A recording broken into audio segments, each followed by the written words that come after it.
that. Totally stripped. Yes, no bueno. Check this out, never seen this happen before. Somehow this spline got wedged out, so you can see the plastic base is actually like warped super bad. And of course this misalignment is causing the gears to not interface properly.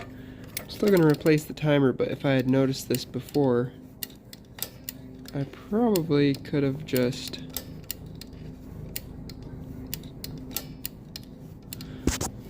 pushed this back. There we go. That just snapped back in place. Now it probably would actually run. Let me just try turning it on once here. I can see that gear's turning. Still needs to be pulled together a little bit, and it's actually interfacing properly. I don't know how that could have happened, but kind of weird. So we're gonna put a new one in here. Shut it back off. The defrost timer just cycles the solenoid valve on and off, as well as the thermostat. Hi Tyler. Hello. How's it going? Good. It's good. This timer motor. Well, I was taking a video of it because it was weird. I'd never seen it happen before, where the timer motor somehow pushed itself out and like popped one of the gears out of position. So then it was skipping and the gear teeth weren't meshing fully.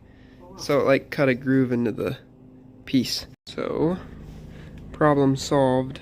If you look right here, I just was putting this screw back in that someone put in here. It's kind of like a wood screw, not what you would normally have there.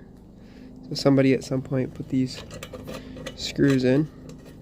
And it's totally fine down here in the bottom, because it passes through and doesn't hit anything. But look up here on the top. Do you see what was happening right there? So that screw ran in there and pushed this apart. So it was really no fault of the timer, but an installation error. So I'm going to take that screw back out and find a different one to use on the top. But that's really interesting. Never have seen that happen before. So yeah, if you see something a little odd, like a wood screw being used where there would normally be a fine thread, you might have to look at it a little closer. So I found a short fine thread screw that's going to work just fine up here. Not going to cause any problems. And then I can just use those same screws I took out in these bottom two. Probably should find fine thread, but they've already been kind of messed up by having this coarse thread run through. Seems like it grabbed fine up here though. So, oh well, something to be aware of though. Alright, power's back on, timer's turning, should be good to go. I go up and check the refrigerant on this thing before we call it good.